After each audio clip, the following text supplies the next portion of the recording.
Hi, this is Jason Penrose with the Penrose Team at eXp Realty. Thank you for tuning into Jason Penrose TV. We're recapping the last 30 days. The selling season is here. Stay tuned. Thanks again for tuning into Jason Penrose TV. So right now we have 29,441 homes on the market versus 27,903 last year. That's a 5.4% increase in active inventory.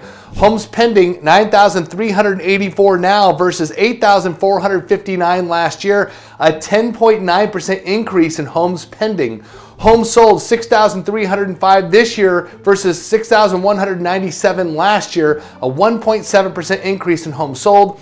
Month supply of inventory is 4 months now versus 3.9 months last year at this time, a 2.5% increase in the month supply of inventory.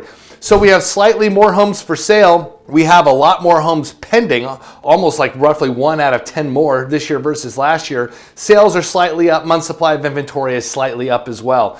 What's happened? Rates have dropped below 6% for FHA and VA on a national level. Conventional loans are in the low 6s right now to even the high 5s depending on the bank you're talking to.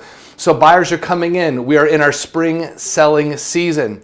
The market is moving. Pending home sales nationwide are actually up. They actually beat expectations. So buyers are buying. Sellers are looking to sell because rates are now below 6% on FHA, VA. It's a great time to make a move. If you know anyone thinking about buying or selling a home, please make sure to forward this video to them. Have them give me a call. I would love to help. My number is 602-738-9943. I look forward to hearing from you soon. Make it a great day.